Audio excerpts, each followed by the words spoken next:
அஸ்ஸலாமு அலைக்கும் வரஹ்மத்துல்லாஹி வபரகாத்துஹு. கண்ணியத்திற்குரிய சகோதரர்களே, முஸ்லிம்கள்லாம் கட்டாயம் மத மாற்றம் பண்றாங்க, மற்ற ஆட்கள் எல்லாம் இஸ்லாத்துக்கு இழுக்கிறாங்க அப்படின்ற மாதிரியான ஒரு விஷயத்தை பாஜகவும் மற்ற இந்த இந்துத்துவ சக்திகளும் கொண்டு போகும்போது அவங்களுக்கு சொல்லக்கூடிய செய்தி என்ன அப்படின்னா, அந்த மாதிரிலாம் நீங்க பயப்பட வேண்டிய தேவை கிடையாது.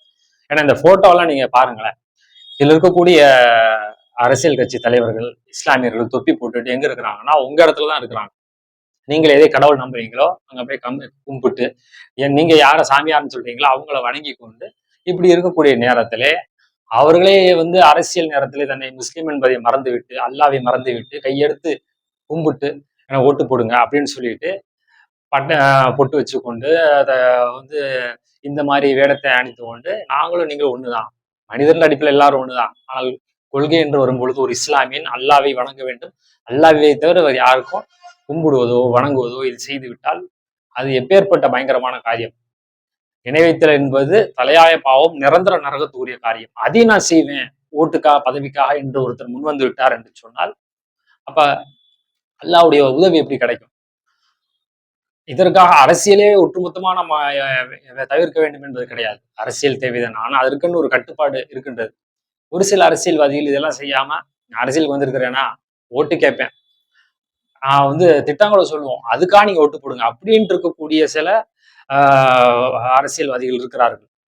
அந்த மாதிரி இருந்துட்டு போலாமே. இதுல வெட்கத்துக்குரிய விஷயம், எதுக்கெல்லாம் கண்டனம் தெரிவிக்கக்கூடிய தௌஹீத் அமைப்பினர்கள் இதை குறிப்பிட்டு இது இணைவிப்பு காரியம், இந்த மாதிரி நீங்க செய்யாதீர்கள், அப்படி செய்தா அவங்களெல்லாம் சந்திக்கக்கூடிய நேரத்துல அது இஸ்லாமிய கட்சிகள் சந்திக்கும் பொழுது இந்த மாதிரி சிறுகான வேலையெல்லாம் செஞ்சுன்னா உனக்கு ஆதரவோ தெரிவிக்க மாட்டேன்னு தைரியமாக சொல்லணும். ஏன்னா தௌஹீதுக்காக தான் தௌஹீத் அமைப்புகள் என்று பொதுவாக நான் சொல்றேன்.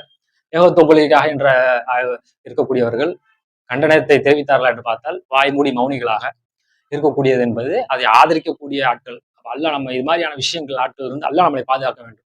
எப்பொழுது வேண்டுமானாலும் மரணம் வரலாம், பதவி இன்னைக்கு வரும் போகும், காசு இன்னைக்கு வரும் போகும், ஆனால் மரணத்திற்கு அப்புறம் இருக்கக்கூடிய அந்த நிரந்தரமான வாழ்க்கையை சிந்தித்து பார்த்து இது மாதிரியான ஷிர்கான காரியங்களை தொப்பியை போட்டுக்கொண்டு அடுத்தவங்களை வணங்குறது, கையெடுத்து கும்பிடுறது, ஓட்டு போடுங்க அப்படின்னு பொழுது தரந்தாழ்ந்து போகக்கூடிய நேரத்துல அல்லாஹ்வுடைய தூதர் ஸல்லல்லாஹு அலைஹி வஸல்லம் அவர்கள் எந்த சூழ்நிலையிலும் எந்த காலகட்டத்திலும் ஊரை விட்டு விரட்டப்பட்ட பொழுது கூட நோ காம்ப்ரமைஸ், எதுல? கொள்கையிலே. அப்படிப்பட்டவர்கள் தான் அல்லாஹ்வுடைய நேசர்கள், அல்லாஹ்வுடைய உதவி பெறக்கூடியவர்கள். அந்த மாதிரியான மக்களா நம்ம வாழ வேண்டும்.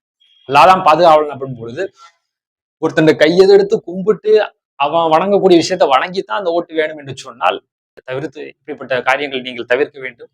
அல்லாஹ் இது போன்ற விஷயங்கள் நம்மளையும் பாதுகாக்க வேண்டும். அஸ்ஸலாமு அலைக்கும்.